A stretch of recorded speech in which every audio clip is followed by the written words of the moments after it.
all of the little memento things in here. The paper from the day she was born. Oh my God, baby nappies. Newborn nappies. I forgot how little they were. Here too, I have, and I do. That was her little hospital band. And that was mine. What have we got here? Oh, they're the photos, her newborn photos on a memory stick. Oh my gosh, you guys. This is really gross or really cool, but this is my pregnancy test that I took when I found out I was pregnant with Billie. Oh, there you go. Pregnant. Definitely pregnant, Lucy. 2 lines. That's crazy. Hey guys, welcome back to my channel. I am doing another sit down video today, and this time something a little bit different. I wanted to talk about Billie because Billie has just turned 2. I thought it would be a really good time to go back in time and talk about my pregnancy and my birth with Billie. I have with me her baby book. I got it from, if you live in Sydney, a place called Pecoraro books. It's beautiful. It's just like a linen baby book, and you have all of the months and the milestones, which I've filled out for her. And you have this page, which recounts Billie's birth. So I'm just going to actually like read it for the first time in a couple of years, and then recount what I remember from what I've written down. Hopefully it makes sense for anyone who hasn't had a baby. Okay. So let's get started. I actually had quite a tough pregnancy with her. Not as tough as some people have it, but I definitely experienced morning sickness. It went on for a total of, I think, 20 or 21 weeks. The first 20 to 21 weeks, I was very unwell. And I mean, I was running to the bathroom to spew multiple times a day at work. It was, yep, it was pretty horrendous, I'm not gonna lie. Nothing I tried really did anything to help it. And everyone suggests like ginger tea and all these different remedies, and none of them worked for me. So I was just left to retch and be sick multiple times a day. Not a fun time at all. But in saying that, of course, I'm grateful to have Billie with me now. To be completely honest, I didn't really enjoy that aspect. Wasn't a fun time for me, and I don't think it was a very fun time for Ryan.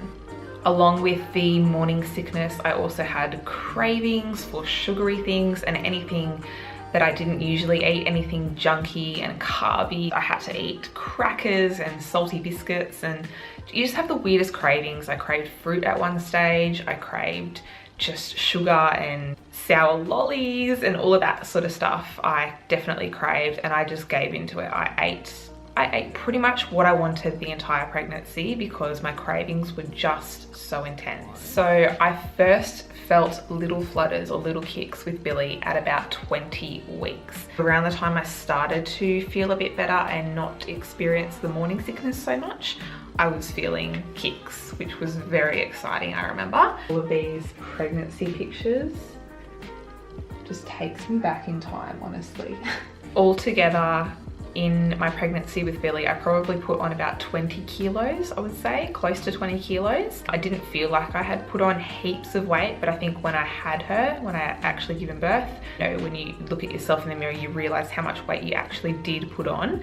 And that's completely normal. That it happens to everyone. Looking at myself in the mirror after giving birth, I was quite shocked at how different my body looked and how I could see where I had actually put on the weight because I was pregnant, but also because I was eating whatever the hell I wanted throughout my pregnancy. So that is going to be expected. And I was not exercising at all. I lost complete motivation to exercise and go to the gym. Actually cancelled my gym membership because I was not going, and it was a waste of money in my opinion. And I think that is what made my birth quite difficult, or I felt like my birth was quite difficult and took a toll on me because I was not prepared physically to give birth. Okay, so moving on to her birth, I'm gonna read this out and I'll then explain what I mean when I read it about my birth. This is what I've written, by the way, 2 years ago. It was a long labor. No shit, Lucy. I started having Dala contractions on Monday night, the 12th of October. I called mum and they arrived on Tuesday mid-morning for the birth. My parents and Heidi actually came, I don't know if Ali came. No, Ali came later. My parents and Heidi came down for the birth, so they were there all throughout my labour. Heidi and Dad were in the waiting room at the hospital, and Mum was pretty much with me in the room throughout the entire labour. But they came down on that Tuesday morning because they knew I was gonna have a baby, basically. Contractions were now fairly regular and becoming stronger. I distinctly remember being awake early on the Tuesday morning, and yeah, I was having regular contractions, but it felt like period pain at first. Definitely did feel like period pain, but they were regular. And over time, they get stronger and stronger and stronger. And by the time Heidi and my mum and dad had been here for a couple of hours, they were full on. Well, not full on, it wasn't as bad as towards the end, but they were pretty painful, and to the point where I needed to get in the bath at home, which I've written here.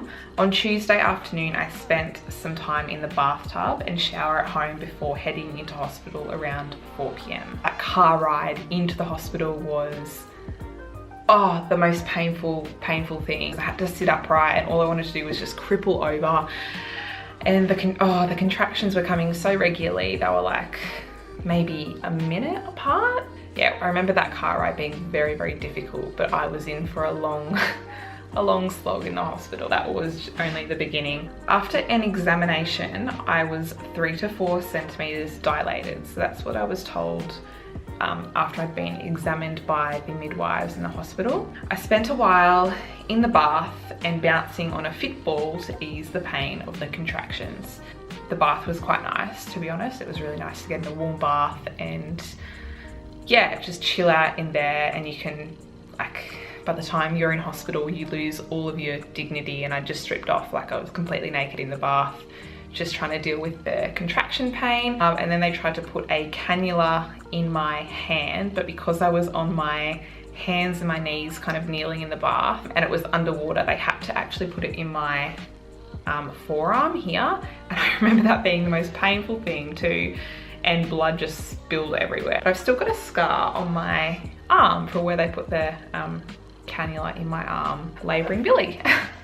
So yeah, that's a nice little memento. I was also breathing in the gas and keeping hydrated with water and iced tea. Oh, I remember the iced tea. That was my favorite drink when I was pregnant, and I had to have it during my labor. To this day, when I drink it, which I don't often do, but when I do drink it, it brings back all of the memories of labor, because that's what I was drinking. Later that evening, many hours later, I've written, had labored in the bath for a while, to the point where I couldn't do it anymore, and I was taking in so much gas. I was on the gas. It was making me trip out a little bit, and I was becoming really lightheaded, and I was almost numb. I couldn't feel my body. I was having an out-of-body experience just breathing in all of the gas. At that point, it was pretty late in the night. I'd been there for I don't know, had no other pain relief apart from the gas, and at that point I requested an epidural. So I was exhausted, I hadn't really slept, and at that point I was like, I distinctly remember feeling like that was the end for me. And I know that sounds really dramatic because birth is meant to be painful, but I distinctly remember feeling that it was so painful, and there was no break between my contractions at that point. There was no downtime and no rest time, that I remember feeling like this was it for me. This is how I go, and I'm okay with that. I just want the pain to stop. I was totally okay for it to all be the end of the world. I just wanted my pain to go away. I wanted my pain to stop. From what my mum has told me, I wasn't communicating that. I wasn't telling the midwives that I needed pain relief.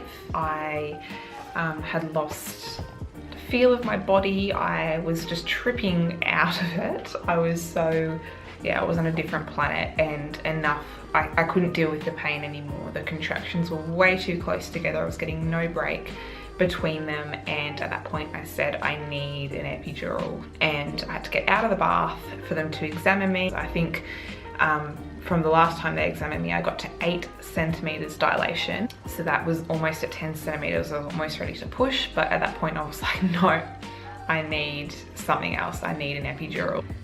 I don't want to put anyone off having a baby or giving birth, but my lord, you think labor is going to be painful and hurt like a mother effer, but it is 100 times worse than that. Like, I went in thinking, yeah, this is going to be painful AF. I like to think I have a really high pain threshold, but it stunned me, it floored me. Labor completely shocked me as to how my body could be creating so much pain. Like, I didn't know our bodies were capable of making so much pain to get a baby out. Sounds really stupid, I know, but yeah, I thought I was mentally prepared for it, and obviously not. I was floored, and at that point I needed the epidural. From the last examination they did, I was about 8 centimeters, and when they examined me again, I don't know if they had examined me wrong that first in the bath, or if I had retracted, my cervix had gone back again, or Billie had gone back up. Basically, they classified me as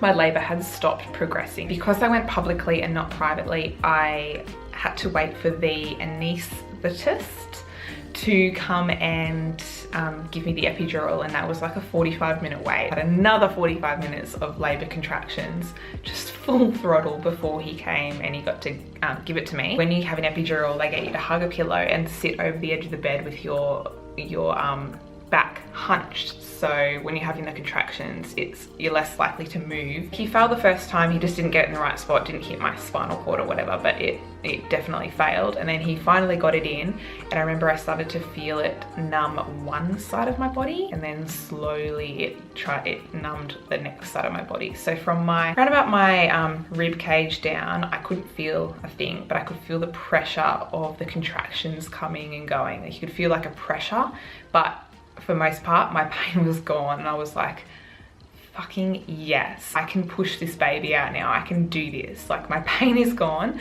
I just need to wait for the right time to push her out. And I was so ready to do it. I felt like I had energy and I felt good again. And then her heart rate actually started to drop, and they were monitoring it quite closely. After epidural was administered, I felt ready to push. However, I still wasn't dilated, and Billie's heart rate was dropping. And after a little while of it being on the low side, they decided that an emergency C-section was what I had to have, what we had to do to get her out safely. So I said, yep, whatever we need to do to get her out safely. If that is an emergency C-section, let's do it. And I signed the papers. It was amazing how quickly they get you prepped for theatre and wheel you down there, and it all happened so fast. Yeah, I remember lying there on the theatre table with my arms out. I had like all the monitoring things attached to me. I said to Ryan as I was lying there, I said, I feel really sick, Ryan. And he's like, yeah, no wonder, all of my insides were like on the outside of me. I distinctly remember feeling really, really lightheaded and a little bit sick, and he was like, see, you're cut open and all of your guts on the table. Sorry, that was a bit too full on, but you get the idea. But they actually brought Ryan in after they had cut me open. That's pretty intense. Like, he actually saw my insides, like they'd cut me open, and that's pretty intense considering I haven't even seen that myself. So I was quite proud of him to be able to sit there and be so level-headed while I was just like, what's going on? A C-section is really weird in that you feel like tugging sensations. You can feel your body rocking on the operating table. It's simply just trying to get the baby out, and they're like kind of tugging you back and forth. And it's just a really weird feeling. You don't feel any pain, but you'll feel like a pulling sensation. I don't really know what else to say about it, except it was over really quickly. It was done like that. I remember them pulling her out, and they took her into a little crib that was next to me to kind of dry her off and get all the stuff off her and clear out her nasal passageways and whatnot. And I remember looking at her, and she was ginormous and red. She was just like red and purple and like screaming, and I was so happy that she was just there. Billie was born on the 14th of October 2015. She was born at 1:22 in the morning. For some reason I thought it was 1:14, but it's 1:22 in the morning. She was born at Mona Vale Hospital on the Northern Beaches. Her eye color when she was born was blue. She had dark brown hair. It almost looked black. When we first saw her, I was like, that is not my baby. She looks so different to how she looks now. She had almost black hair and like a head of hair. It was crazy. Ryan cut the cord. She had a length of 54 centimeters and she weighed 4.43 kilograms. So she was ginormous, big baby, and I definitely feel like I felt that throughout my labor. And I just remember looking at her and going, I actually have a baby now.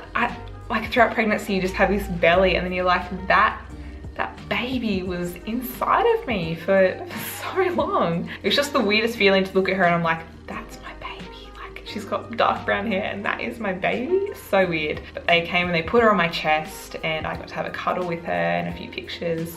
And then Ryan took her off to the nursery and he got to spend some one-on-one time with her, like freshly newborn baby. Like that would have been so special. And they wheeled me off to recovery where they did a few more things to me, and I remember just lying there thinking, thank God it is over, it's all over and I have my baby now. I had to lie there for another hour while they made sure I was okay and put the dressings on and whatever, and continue to test my body for numbness and if the epidural was actually wearing off. And I was so exhausted and all I wanted to do was sleep. That's all I remember feeling about that. And then I was wheeled up and I saw my family in the waiting room and I was just like, hi, like so drugged up. Wheeled into my room and I got to hold Billie, and I got to breastfeed her for the very first time and she latched on fine, and I started to feed her right then and there. It was amazing. So anyone that thinks C-section babies don't feed well, don't breastfeed well, it's a load of bullshit. She fed really well from the get-go and I fed her for 10 months. So however our babies come into the world, they are here and it doesn't matter. Some women choose to have a C-section and give birth in that way, and that should be admired. That's how she chose to give birth. And other women like me, I wanted to give birth naturally and I labored naturally for an entire day and I went through all of that pain. In the end, doctors told me that the best and the safest thing to do was to have a C-section. So I listened to my medical team and that is how my baby came into the world. I feel like C-section mums cop a lot of slack for having their baby in that way, and they're not exposed to bacteria by being born vaginally and all that shit, which I'm sure has some merit, but a lot of us don't have a choice as to how our babies come into the world. We have to do what we're told, and I'm really proud of what I went through to birth Billie, and I'm proud that she's here and she's just the healthiest bub. Yeah, I'm just so, I guess, proud of myself sharing it all with you because that was my experience giving birth. That is our first snuggle and feed. That was during labor in the bath. What have we got here? That's one of her first photos in the hospital. And yeah, that's straight after she was born, when she was put on my chest in theatre. I stayed in hospital for 2 nights, and after that I was so ready to go because I then had to share a room with another lady who had a little baby too. They would cry at different times and set each other off. So I just wanted to be at home and get established in our own little home world and just be out of there. That was basically my birth experience. It's a lot more detail and things that I'm sure I've missed out, but that's just a quick recap of what I experienced. Hope you enjoyed that little sit down chat. I think I've written a blog post about it before in the early days. It's just really nice to sit back and reflect on what happened exactly 2 years ago. Don't forget to give me a thumbs up and leave a comment below or a question if you want anything answered. If you'd like to know when I upload my next video, don't forget to hit the subscribe button up the top, and I will see you guys next time in my next video. See you guys.